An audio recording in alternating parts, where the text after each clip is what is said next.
അപ്പോൾ നിർമ്മല സീതാരാമൻ ഞങ്ങളിത് കേസിൽ നേരത്തെ കൊടുത്തേക്കാന്ന് പറഞ്ഞു. അപ്പോൾ പ്രതിപക്ഷ നേതാവ് പത്രസമ്മേളനം വെച്ച് മലയാളത്തിൽ പറഞ്ഞു ഇത് കേസ് കൊടുത്തില്ലെങ്കിൽ കിട്ടേണ്ടതായിരുന്നു എന്ന് പറഞ്ഞു.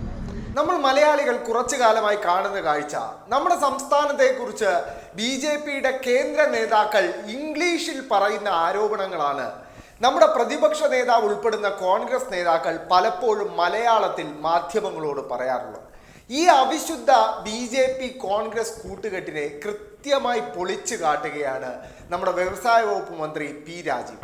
മന്ത്രി മാധ്യമങ്ങളെ കാണുന്നതിനിടെയാണ് കോൺഗ്രസ് BJP ബന്ധത്തെക്കുറിച്ച് വളരെ വാചാലനായത്. നമുക്ക് അദ്ദേഹത്തിന്റെ വാക്കുകൾ മുഴുവൻ കേൾക്കാം.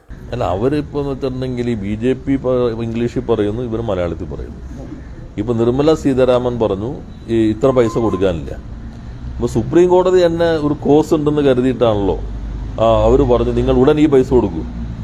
അപ്പോൾ നിർമ്മല സീതാരാമൻ ഞങ്ങളിത് കേസിൽ നേരത്തെ കൊടുത്തേക്കാന്ന് പറഞ്ഞു. അപ്പോൾ പ്രതിപക്ഷ നേതാവ് പത്രസമ്മേളനം വെച്ച് മലയാളത്തിൽ പറഞ്ഞു ഇത് കേസ് കൊടുത്തില്ലെങ്കിൽ കിട്ടേണ്ടതായിരുന്നു എന്ന് പറഞ്ഞു.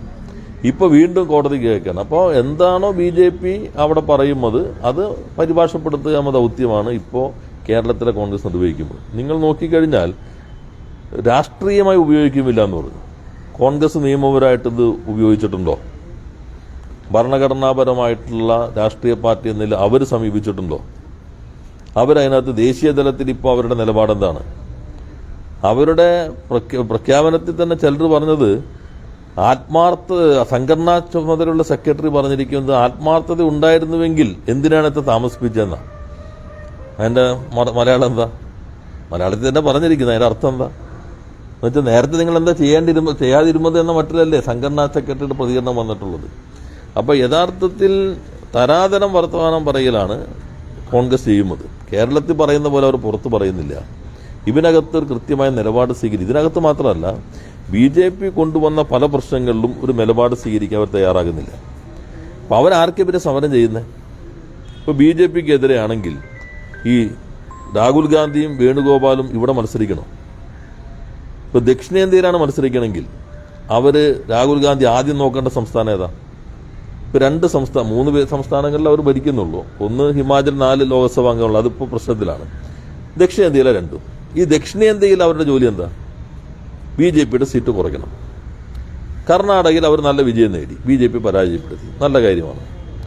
കഴിഞ്ഞ തവണ അവരും JDSും കൂടി അധികാരത്തിൽ ഇരിക്കുമ്പോൾ നടന്ന ലോക്സഭാ തെരഞ്ഞെടുപ്പിൽ കർണാടകയിൽ ഒരു സ്വതന്ത്രനടക്കം 26 BJP MPമാർ ജയിച്ചു. കോൺഗ്രസ് ഒരാൾ ജയിച്ചുള്ളൂ. ഇപ്പൊ BJP പരാജയപ്പെടുന്ന ഒരു പാർട്ടി ഏറ്റവും ആദ്യം ദക്ഷിണേന്ത്യയിൽ കേന്ദ്രീകരിക്കേണ്ടത് ഈ 26 ഇല്ലാതാക്കാനും കോൺഗ്രസിന് ഒന്നേ കിട്ടിയുള്ളൂ, അത് വർദ്ധിപ്പിക്കാനാണ്.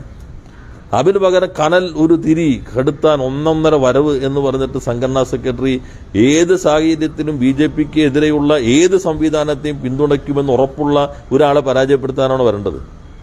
2, അവർ അധികാരത്തിൽ തെലങ്കാന 17 പാർലമെന്റ് അംഗങ്ങളുണ്ട്. അവിടെ കഴിഞ്ഞ തവണ 3 സീറ്റ് കോൺഗ്രസിന് കിട്ടി, 4 സീറ്റ് BJPക്ക് കിട്ടി. ഇപ്പോൾ നിയമസഭാ തെരഞ്ഞെടുപ്പിൽ കോൺഗ്രസിന് വിജയമുണ്ടായി. ആ വിജയം കൂടി ഉപയോഗിച്ചിട്ട് ഈ 17 പരമാവധിയാക്കാനും BJPയുടെ 4 ഇല്ലാതാക്കാനല്ലേ അവർ ശ്രമിക്കേണ്ടത്. അതിനാണ് അവർ നിൽക്കുന്നത്. ദക്ഷിണേന്ത്യയിൽ അവർക്ക് ഒറ്റ സീറ്റും കിട്ടാത്ത സംസ്ഥാനം ആന്ധ്രയാണ്. അവിടെ BJP അത്ര ശക്തമല്ല. അപ്പൊ അവിടെ എല്ലാവരും യോജിപ്പിച്ച് അപ്പൊ അങ്ങനെയുള്ള സ്ഥലങ്ങളിൽ കേന്ദ്രീകരിക്കാതെ ഈ 2 പേര് ഇവിടെ വന്നിക്കേണ്ട കാര്യം എന്താ? അവർക്ക് സ്വാതന്ത്ര്യമുണ്ട്, പക്ഷെ രാഷ്ട്രീയമായി മറുപടി പറയണ്ടേ?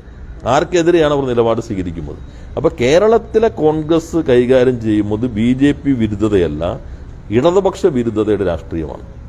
അത് പരോക്ഷമായി പലപ്പോഴും പ്രത്യക്ഷമായും BJPയെ സഹായിക്കുകയാണ് ചെയ്യുന്നത്. എല്ലാ പ്രശ്നങ്ങളിലും അവരുടെ നിലപാട് കേരളത്തിലെ കോൺഗ്രസ് ഇടതുപക്ഷ വിരുദ്ധതയെ മാത്രം അടിസ്ഥാനപ്പെടുത്തി സമീപനം സ്വീകരിക്കുന്നു. അത് ഫലത്തിൽ BJPക്ക് ദേശീയ തലത്തിൽ അനുകൂലമാകുന്നു.